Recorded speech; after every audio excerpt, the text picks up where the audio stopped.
जय श्री कृष्ण मित्रों, केम छो? मजामां ने? આજે આપણે એકદમ સરસ અને આપણે આખા વર્ષ માટે સ્ટોરેજ કરી શકીએ તેવી કસૂરી મેથી બનાવીશું। આપણે કસૂરી મેથી બનાવવા માટે આપણે મેથી લેવાની છે, ગોળ પાંદની આવે છે આ રીતના, તે જ લેવાની છે ગોળ પાંદવાળી।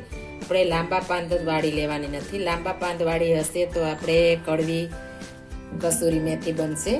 આપણે આ કસૂરી મેથી આપણે તે આખા વર્ષ માટે સ્ટોરેજ કરીને રાખી હોય તો આપણે શાક કરવું હોય તો શાક કરી શકીએ છીએ, કોઈ પણ વસ્તુ આપણે પંજાબી કે બનાવી હોય તેમાં નાખી શકીએ છીએ, અને આના ભજીયા પણ આપણે કસૂરી મેથીના બનાવી શકીએ છીએ। આપણે ચોમાસામાં કે ઉનાળાના એન્ડમાં ન મળતી હોય ને તો ઉનાળામાં એકદમ કડવી હોય છે, તો આપણે આ રીતે કસૂરી મેથી બનાવીને રાખી હોય તો આપણે ભજીયા બધી વસ્તુ આની બનાવી શકીએ છીએ। આપણે આ રીતના પાનની દાંડલી લઈ લેવાની છે, આ દાંડલી જાડી નથી લેવાની, આ પતલી દાંડલી હોય તે આટલી થોડી થોડી લઈ લેશું। જો આ દાંડલી લેશું તો આપણે કડવી થશે કસૂરી, એટલે આ રીતના આપણે પાન વીણી લઈ લેવાના છે। આપણે પાનની દાંડલી થોડી લઈ શકીએ છીએ, આટલી આ રીતના આપણે લઈ લેશું। આપણે આ મેથી એકદમ ધોઈને સાફ કરીને સૂકવીને લેવાની છે, આ રીતના આપણે વીણી લેવાની છે। તમે જો ભીની હશે તો તમારે કાળી થઈ જશે, અને આપણે એકદમ સૂકવી અને ત્યારબાદ જ આપણે સુકવણી કરવાની છે। જો તમારે ઓવનમાં કે માઇક્રોવેવમાં કરવી હોય તેમાં પણ કરી શકો છો, પણ તેમાં આપણે થોડી વારે સાઈડ ફેરવતા જશું અને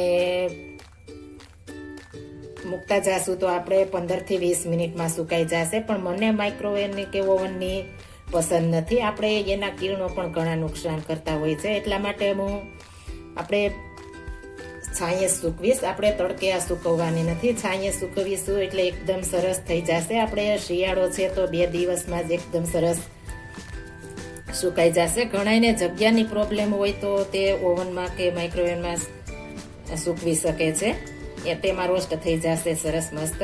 પણ આપણે જગ્યા હોય તો, આપણે ઓછી જગ્યા હોય તો પણ આપણે બહાર કરીશું તો પણ એટલી મસ્ત બનશે। આપણે કોઈ પણ કોટનનું કપડું લઈને તેમાં આપણે સૂકવી દેશું તો આપણે કોઈ ખાલી જગ્યા હોય ત્યાં આપણે મૂકી દેવાની છે, અને આપણે ધૂળ કે ઉડે તે જગ્યાએ નથી રાખવાની, એટલે આપણે મસ્ત બનશે।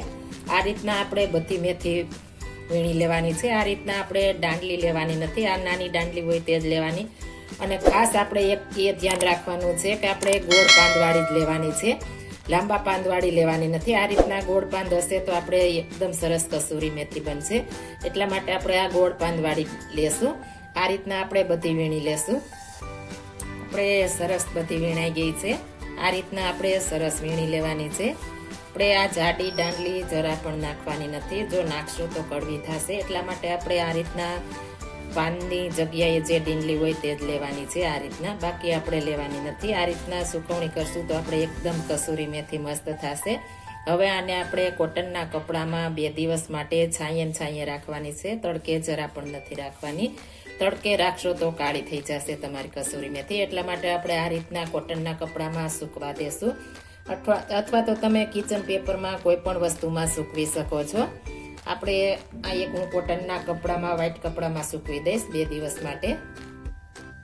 આપણે શિયાળામાં મેથીની ભાજી એકદમ સરસ આવતી હોય છે, એટલે આપણે અત્યારે ઠંડીની ઋતુમાં સ્ટોરેજ કરી લેશું કસૂરી મેથી તો આપણે આખો વર્ષ માટે ખાઈ શકીશું, એટલે આપણે અત્યારે સરસ આવે છે, અને આપણે ઘરે બનાવીશું તો ચોખ્ખી પણ થશે, અને આપણે બહારથી લઈએ છીએ તો આપણે આ રીતના ચોખ્ખાઈથી બનતી નથી, અને આપણે મોંઘી પણ પડે છે, ઘણા લોકોને પરવડતી નથી, મોંઘું હોય એટલા માટે। જો આ રીતના આપણે ઘરે કરી લેશું, આપણે અત્યારે મેથી પણ સસ્તી મળતી હોય છે મેથીની ભાજી, એટલે આપણે આ રીતના બનાવી લેશું તો આપણે સસ્તી પણ પડશે અને શુદ્ધ અને ચોખ્ખી બનશે આપણે ઘરે, એટલે આપણે આ રીતના બનાવી લેશું। અને હવે આને આપણે 2 દિવસ માટે સુકાવા દેશું। આપણે 3 દિવસમાં સરસ કસૂરી મેથી સુકાઈ ગઈ છે, અને કલર પણ એકદમ સરસ આપણો જળવાઈ ગયો છે। આ રીતના આપણે સુકાવા દેવાની છે, એકદમ સરસ ક્રિસ્પી આપણે બની ગઈ છે।